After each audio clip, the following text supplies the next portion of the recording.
плач, кохана, за твої доньки і сина, спокійний сон. Я вранці рано у партизани піду з бойкою унсон. Я вийшов в місто, я встав з окопу, спливають кров'ю Абхазія і Дністер, а від Донбасу до Перекопу 2 переходи ВТР. Не плач, кохана, вже сурми грають, тебе згадаю за стінку перед кінцем, бо хто воює, той не вмирає, повік залишиться бійцем.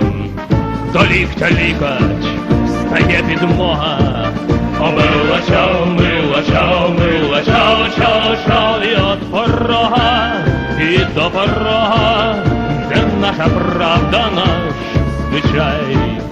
Твою загинув не на базарі, сьогодні я, завтра він, післязавтра ти. Кому на лаврах, кому на нарах, кому вонцо, кому в мінти.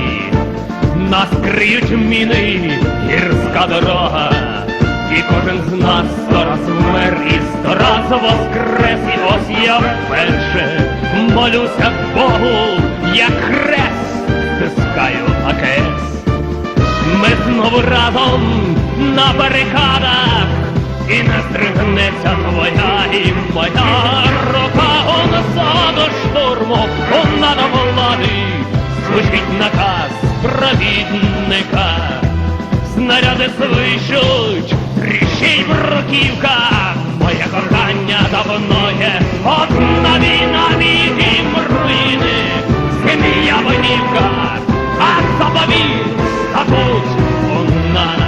Нехай гуркочуть бої запеклі, бо краще